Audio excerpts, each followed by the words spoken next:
So, ito yung mga signs na pumapayat ka o gumagana yung diet na ginagawa mo. Number 1, yung mga damit nyo nagluluwagan. Yan, yung mga short nyo, damit, naluwag yan. Yung mga nagsasabi sa akin na, bakit ako hindi naman lumuluhog ang damit ko? Ganun pa rin. Body recomposition nyo, naglulus ka ng fat, nagbibuild ka ng muscle, so ang damit mo is parang wala nangyayari. Yung number 1 is parang nandun sa mga tao na talagang nagsimula ng malaki, talagang nagpapayat. Pangalawa, ang gaan ng galaw mo. Yung parang dati, pag nakahiga ka, hirap kang bumangon. Yung konting lakad mo, parang hinihingal ka. Ngayon, na habang pumapayat ka, parang ang ano mo, yung ang ganda ng galaw mo. Alam mo yun? Mas flexible na yung galaw mo kaysa doon sa dati. Pangatlo, humulubog yung pisngi mo. So, normal yun. Madalas nangyayari yun. Basta nagpapapayat ka para nagmuhuang bumuf. Pag naghan ka naman ng calories sa susunod is babalik naman ulit, magkakalaman ulit. Panghapat, eto, mas madalas kang gutom.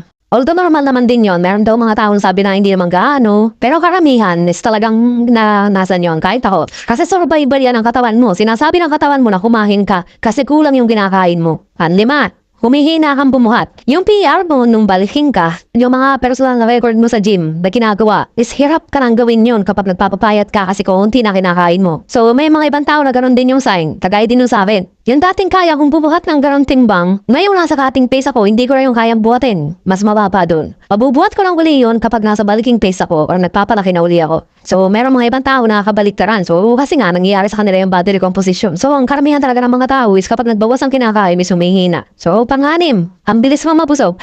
Alam mo yung kakain ka, yung dating kain mo, nung hindi ka ba nagpapapayat, pag kinain mo ulit siya ngayon, parang hindi mo na kaya. Yun, isa pang senyalis yun na nag-a-adapt yung katawan mo sa mas mounting calorie intake. Example yan, mag-cheat meal ako ngayon. Ngayong araw na to, ano? Tako, tingin ako. Yung akala akong kakainin ko to, nakuubos ko to. Kasi maya-maya, wala pa sa kalahati, hindi ko na kaya.